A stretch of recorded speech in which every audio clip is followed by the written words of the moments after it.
right honorable Rebecca Kadaga tekikola ki abakuba buko bati njabaleetera kino era yakireeta olaaleka sente boti ababaka idaatyo baabwe ababaka babusoka right honorable Aneta Itamongo yabagayya wasa yabalaga awali ki awali esente bawulira lulimi lwa sente bawulira oli kubanga alina sente. Second, right honorable Kadaga right honorable Aneta Itamongo ni speaker wa parliament agemye parliament akulembera parliament n'administrator wa parliament n'ategeera omubaka wa parliament ajja kujja mu nsi muwe flight yawa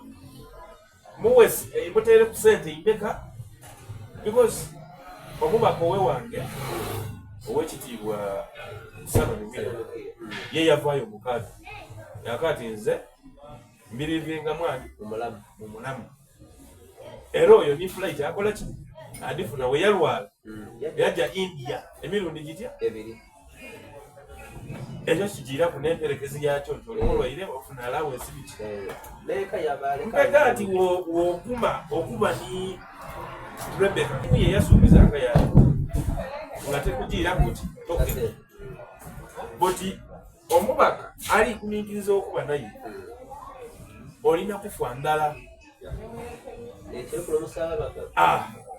so kuti omusoga olwokubanga omukyalo ono right honorable Rebecca Kadaga ekimwendesa ino omusoga nti kutayimuye yafaayo ino okuboneka nti musoga atira ku ngando kyoba obona waatya amakobera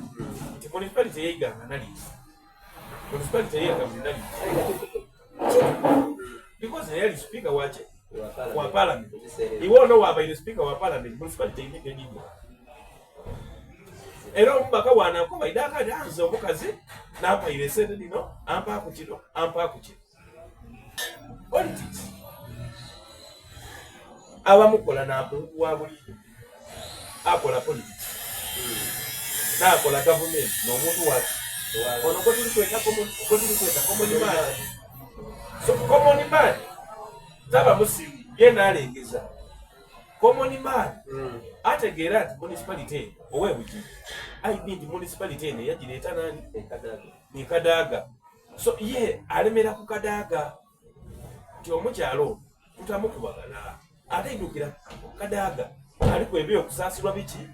omukaire akayirige twandibaire tumbawumba omukaire lyakola ati oyo alina amaanyi yakola ati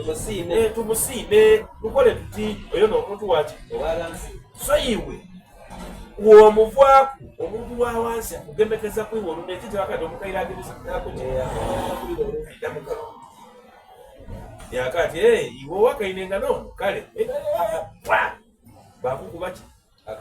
akalulu bw'otabanga olina amaanyi n'okuyigiriza abantu n'okwogera naye n'okwogera n'abantu kyova obona abasoga eri yabali ewamulamu aye nga baaleka okugwa ekigambo kye batuga ekiikoolani Kadaga nina abantu beno n'oyo omubaka mweno wamuyimusa tasobola kuba mu parliament nape ng'ali mama Kadaga ng'alibo awali mbongo okutingali alina yikiranga era eziramusonkanga bulungi Jasumani ayogeire kino kwali katundu omuleko katundu ezirata ki jakolagana nani yes era ku lwali lukungano lwaki lweyawera we miliyoni ekikulu yali ku lumbe lwa muganda bwe yaweera miliyoni ekikulu ekyali kiraga bulagi waliwo enkolagana yakatundu nani ayowuliranga bayogera ku katundu kubanga tiyavaayo ku ivoolani ekyokoba ababina abali kuvaayo mu lwatu batandika okuvoola abasinga abali kugwa benaabe